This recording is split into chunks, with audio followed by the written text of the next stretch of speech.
মহারানী তুলসীবতীর বিশাল মূর্তির উন্মোচন। মুখ্যমন্ত্রী মানিক সাহা আগরতলার তুলসীবতী বালিকা বিদ্যালয়ে মহারানী তুলসীবতীর একটি বিশালাকার মূর্তি উন্মোচন করেছেন। মহারানী তুলসীবতী ছিলেন ত্রিপুরার রাজ পরিবারের একজন বিশিষ্ট রানী।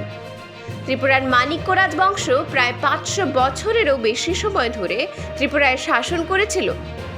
মহারানী তুলসীবতী তার নিজস্ব কোষাগার থেকে প্রথম বালিকা বিদ্যালয় পরিচালনা করে রাজ্যের নারী শিক্ষায় গুরুত্বপূর্ণ ভূমিকা পালন করেছিলেন।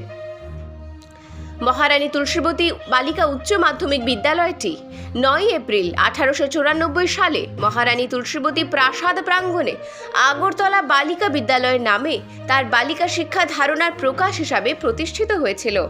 অবশ্য রাজপ্রাসাদের বাইরে স্থানান্তরিত হওয়ার পর এর নামকরণ করা হয় মহারানী তুলসীবতী বালিকা বিদ্যালয়।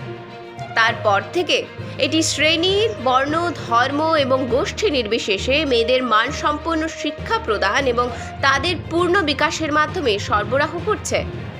মহারানী তুলসীবতী বালিকা উচ্চ মাধ্যমিক বিদ্যালয়টি হল একটি বিদ্যাজ্যোতি স্কুল যা শহরের কেন্দ্রস্থলে সিবিএসই বোর্ডের সাথে অনুমোদিত। সম্প্রদায়ে একটি আজীবন মূর্তি স্থাপনের প্রয়োজনীয়তা অনুভব করেছে বলে জানান স্কুলের কর্মকর্তারা। মহারানী তুলসীবতী এখনও সমাজের প্রতি তার দেবত্ব এবং অমূল্য পৃষ্ঠপোষকতার জন্য স্মরণীয়।